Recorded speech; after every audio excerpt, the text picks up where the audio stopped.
যেদিন পুজো হয়েছিল ওই দিনটাই ওয়েদারটা ফাঁকা ছিল, ভালোভাবেই পুজোটা হয়ে গেছে, কিন্তু তার পরের দিন থেকেই প্রচুর বৃষ্টি, খুব বৃষ্টি হচ্ছে। তো যে কারণে আমাদের মেলা পুরো পণ্ড হয়ে গেল।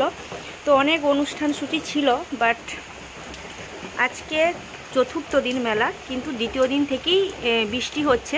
তবে গতকাল ফাঁকা ছিল একটু ওয়েদার, যে কারণে অনুষ্ঠান হয়েছিল, হাডুডু ছিল, মহিলাদের হাডুডু হয়েছে, আর যাত্রা ছিল। অর্ধেক যাত্রা হওয়ার পর থেকেই জোর বৃষ্টি শুরু হয়, যে কারণে আর কিন্তু কিছুই হয়নি, স্থগিত আছে, মাইকও বন্ধ। তো আমার মনে হয় যে আর কোনো অনুষ্ঠান হবে না, কারণ কাদা হয়ে গেলে মাঠ, মানুষ গিয়ে বসবে কোথায়, তাই না? তো এই হচ্ছে ব্যাপার।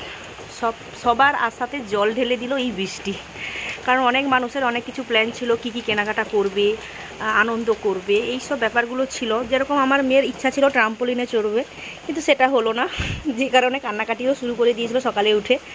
তো যাই হোক, এইটুকুই তোমাদের বলার ছিল, তো যে কারণে তোমাদেরকে বলে দিলাম। ভীষণ বৃষ্টি হচ্ছে।